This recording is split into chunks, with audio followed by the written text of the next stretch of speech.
आज हम बच्चों डिस्कस करने वाले हैं लॉ ऑफ डिमांड, मांग के नियम के लागू होने के क्या क्या कारण है कि भाई ऐसा क्यों होता है कि प्राइस बढ़ती है, जब वस्तु का मूल्य बढ़ता है तो उसकी डिमांड, जो क्वांटिटी लोग उसको खरीद रहे थे वो कम हो जाती है, और जैसे ही प्राइस कम होती है, जैसे ही मूल्य घटता है तो लोग ज्यादा क्यों खरीदते हैं, इसके पीछे क्या क्या कारण है उनके बारे में हम डिटेल में डिस्कस करेंगे। तो हम सबसे पहले पढ़ेंगे reasons for the operation of law of demand, मांग के नियम के लागू होने के कारण। देखो बच्चों, यहाँ पर सबसे पहले अपन ने लिखा है रासमान सीमांत उपयोगिता का नियम, लेकिन अपन इसे डिटेल्स में बाद में, सबसे लास्ट में अपन डिस्कस करेंगे, ठीक है, और वो भी एकदम ब्रीफली डिस्कस करेंगे, डिटेल्स में इसको बाद वाले लेक्चर्स में देखेंगे, ठीक है। तो सबसे पहले अपन शुरू कर रहे हैं प्रतिस्थापन प्रभाव। इसका एग्जांपल से अपन इसको समझते हैं, उदाहरण समझते हैं।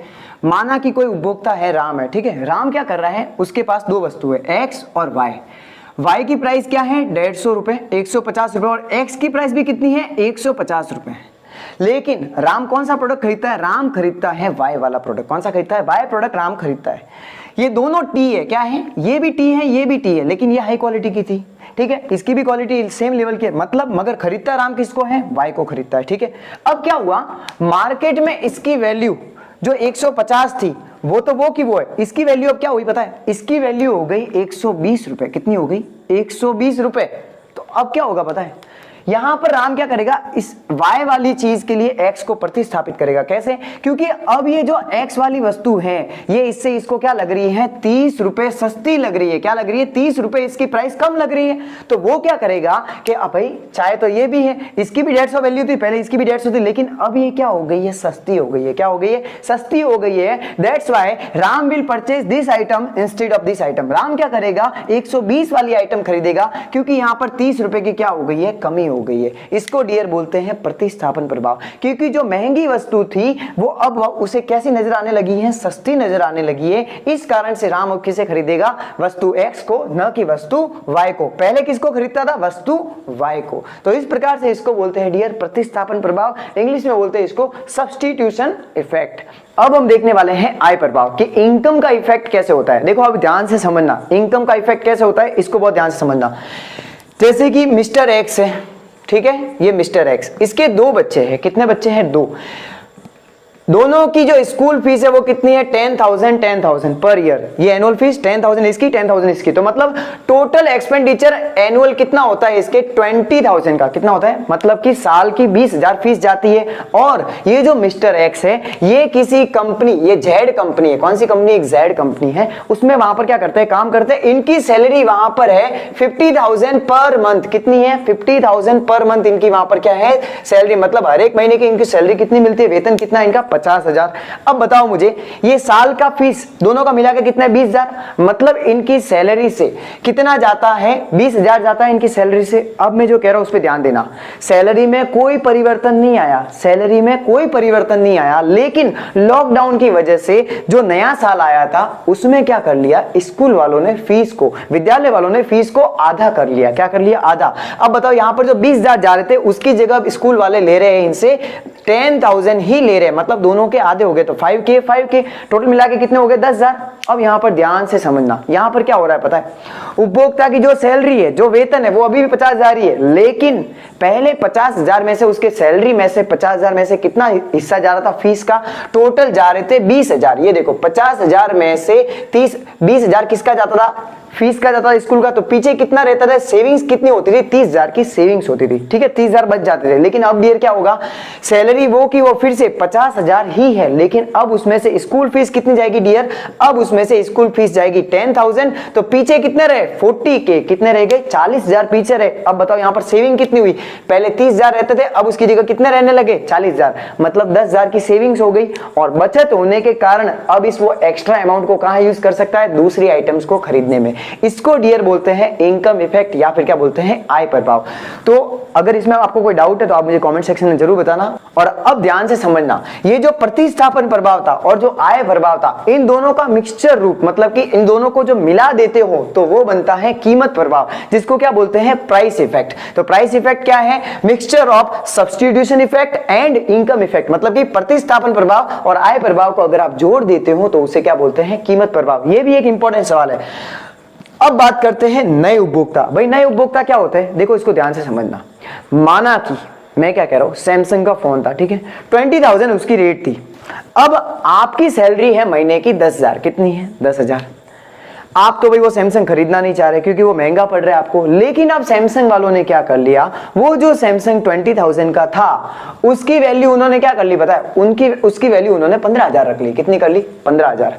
तो अब क्या होगा, जिनकी सैलरी 10,000 महीने की है उन्होंने सोचा यार ये प्रोडक्ट तो सस्ता हो गया है, 5,000 से कम हो गया है, तो जो पहले ग्राहक उसको नहीं खरीद पा रहे थे उसकी महंगाई के कारण अब वो क्या करेंगे, उसको खरीदने आएंगे। क्यों, क्योंकि अब उनको क्या लग रहा है, वो सस्ता लग रहा है। मतलब कि जो ग्राहक पहले उससे दूर रहते थे कि नहीं यार ये तो महंगा प्रोडक्ट है, अब वो भी उसे खरीदने आएंगे। तो इसको क्या बोलते हैं, नए उपभोक्ताओं का प्रवेश। जो पहले उपभोक्ता नहीं खरीद रहे थे वो भी खरीदने आएंगे। इसका एक और एग्जांपल ले लो, मान लो कोई शर्ट है, ठीक है, उसकी रेट कितनी है, 2500 रुपए रेट है, ठीक है, आप देखने गए महंगा लगा आपको, लेकिन 10 दिन बाद आपको पता चलता है कि उस शर्ट की वैल्यू कितनी हो गई है, 1500 रुपए हो गई है। कितनी हो गई, 1500। अब आपको क्या लगेगा पता है, यार ये शर्ट तो सस्ता हो गया। क्या हो गया, सस्ता। पहले आपको जो प्रोडक्ट महंगा लग रहा था अब वो आपको सस्ता लगने लगा। तो पहले आप उसे नहीं खरीद रहे थे लेकिन अब आप उसे खरीदेंगे। क्यों, क्योंकि अब आपके दिमाग बैठ गया कि यार ये प्रोडक्ट तो सस्ता है अपने लिए, इतना ज्यादा महंगा नहीं है। तो पहले आप नहीं खरीद रहे थे, पहले आप उसके ग्राहक नहीं थे, लेकिन अब वहां जाकर आप खरीदोगे तो आप कौन से ग्राहक बन गए, नए ग्राहक बन गए। इसे बोलते हैं नए उपभोक्ताओं का प्रवेश। अपन पढ़ क्या रहे हैं, अपन पढ़ रहे हैं लॉ ऑफ डिमांड के एप्लीकेशन के रीजन क्या है, कि मांग का नियम क्यों लागू होता है, कि ऐसा क्यों होता है कि अगर प्राइस बढ़ रही है तो क्वांटिटी घटती है और प्राइस घटती है तो क्वांटिटी बढ़ती है, ऐसा क्यों हो रहा है, अपन ये देख रहे हैं। लास्ट वाला पॉइंट क्या है, वस्तु के अन्य उपयोग। इसको बड़े ध्यान से समझना। देखो वस्तु के अन्य उपयोग में क्या है, माना कि मैं एग्जांपल अपन लेते हैं, मोबाइल ले लिया, ठीक है। फिलहाल अपन मोबाइल का कैसे यूज करते हैं, मल्टीपल यूज करते हैं। कैसे यूज करते हैं, मल्टीपल। अपन उससे क्या करते हैं, कॉलिंग तो होती है नॉर्मल, वीडियो रिकॉर्डिंग करते हैं, कैमरा यूज करते हैं, ठीक है, म्यूजिक सुनते हैं, इंटरनेट यूज में लेते हैं, ठीक है, दुनिया भर के काम करते हैं। मतलब एक मोबाइल से बहुत सारे उपयोग में आ रहे हैं। लेकिन पहले मोबाइल का क्या उपयोग था, सिर्फ क्या करने का, कॉलिंग करने का और मैसेज का, ठीक है। तो अब क्या हो रहा है, अब लोगों को मोबाइल क्या नजर आता है कि भाई सस्ता प्रोडक्ट है, इससे बहुत सारे काम एक साथ में हो जाते हैं। इसलिए जब किसी वस्तु का प्राइस कम होता है तो लोग क्या देखते हैं कि भाई इसके तो और भी ज्यादा कई सारे उपयोग है, तो इस प्रोडक्ट को अपन यूज करेंगे तो नुकसान नहीं है। क्यों, इसको और भी कई सारे प्रयोग में लिया जा सकता है।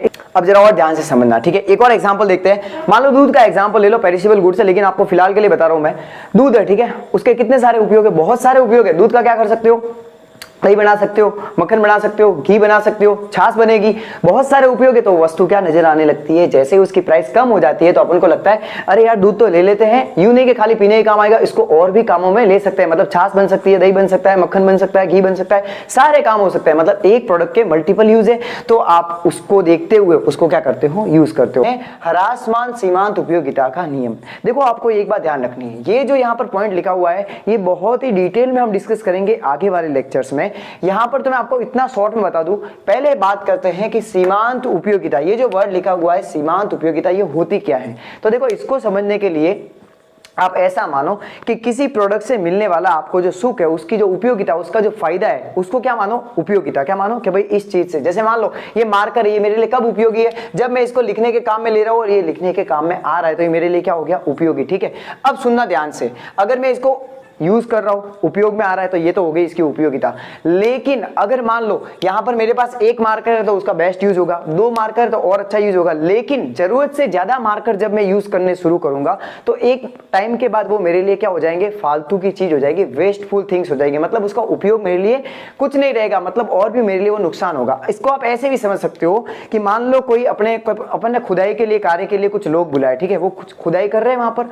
अब वहां पर दो लोगों की जरूरत थी, दो लोग बुला दिए, अच्छे से खुदाई हो रही है। वहां पर एक और बुला दिया तो थोड़ा काम फास्ट होने लगा। लेकिन एक और बंदे को बुलाया, एक आदमी और वहां पर आके खुदाई कर रहा है, फिर एक को बुलाया, अब क्या होगा पता है, वो काम जो जल्दी होने वाला था वो अब क्या हो जाएगा, और धीरे धीरे होगा। क्यों, अब वो मजदूर, अब जो वो लेबर है वो क्या करेंगे, बातें करेंगे, टाइम पास करेंगे। इसलिए क्या होता है यहां पर से ये बातें क्यों कर रहे हैं अपन, क्योंकि ह्रासमान सीमांत उपयोगिता का नियम क्या है कि जैसे जैसे आप किसी प्रोडक्ट को ज्यादा यूज करना शुरू करते हो तो उससे मिलने वाली जो उपयोगिता है, उसके जो फायदे है वो धीरे धीरे क्या होने शुरू हो जाते हैं, कम हो जाते हैं। कैसे, मान लो मैंने आपको एक बनाना दिया या फिर एक सेव दिया, ठीक है, पहला सेव दूंगा आपको अच्छा लगेगा कि यार अच्छा है, इसका टेस्ट अच्छा है, खाने में अच्छा लग रहा है वगैरह वगैरह, ठीक है। दो सेव और दिए और अच्छा लगेगा, लेकिन फिर एक और सेव दिया, फिर आपको लगेगा यार बोर हो रहे हैं सर, फिर एक और सेव दिया, अब तो सर मन भर गया, अब और सेव नहीं खाने हमारे।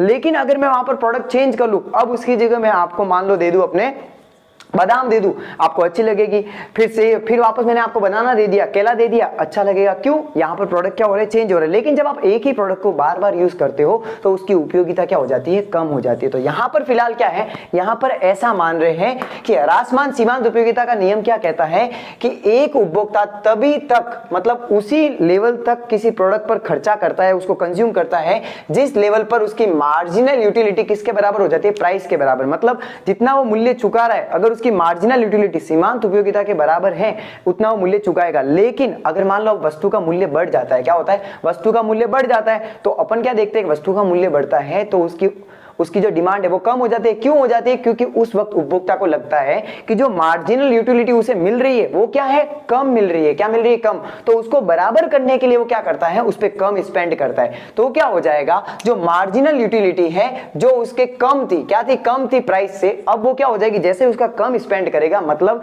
मूल्य बढ़ने के कारण अब वो कम खरीदेगा, तो एक लेवल के बाद क्या होगा, जो ये मार्जिनल यूटिलिटी थी, जो ये ज्यादा थी, ये किस में कन्वर्ट हो जाएगी, बराबर, किसके, प्राइस के। तो वहां पर आकर वो लेवल क्या, ये कौन सा नियम कहलाता है, ये कहलाता है ह्रासमान सीमांत उपयोगिता का नियम। कि मतलब जब आप किसी वस्तु को बार बार उपयोग करते हो, उसका उपयोग में लेते हो, तो उसकी धीरे धीरे उपयोगिता क्या हो जाती है, कम होनी शुरू हो जाती है।